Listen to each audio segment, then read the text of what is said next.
എല്ലാവർക്കും നമസ്കാരം. ഇപ്പം നിങ്ങൾ കാണുന്നത് ഞാൻ ചെറിയ രീതിയിൽ എൻ്റെ ടേബിൾ ഒന്ന് ക്ലീൻ ചെയ്യാണ്.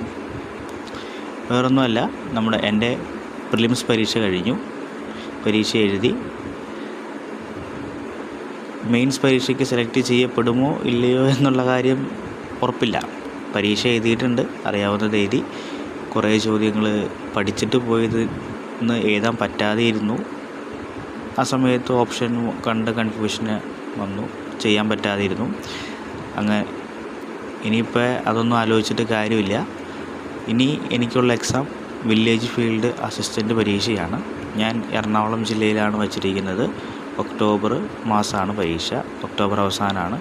അതുകൊണ്ട് ഏകദേശം ഒരു 2 മാസം കറക്റ്റ് കിട്ടും എന്ന് കരുതി ഇനിയിപ്പോൾ പ്രിപ്പറേഷൻസ് ഇനി വൈകിക്കുന്നില്ല എന്ന് വിചാരിച്ച് തന്നെ ആദ്യം ഫസ്റ്റ് സ്റ്റെപ്പ് എന്ന രീതിയിൽ തന്നെ വീണ്ടും റീസ്റ്റാർട്ട് ചെയ്യാം എന്നുള്ള രീതിയിൽ ടേബിൾ ക്ലീനിങ് ആണ്. ഇനി വീണ്ടും റീസ്റ്റാർട്ട് ചെയ്ത് നല്ല രീതിയിൽ പഠിച്ചു തുടങ്ങണം എന്ന് വിചാരിച്ചിരിക്കുന്നു. അപ്പോൾ എല്ലാവർക്കും ബൈ.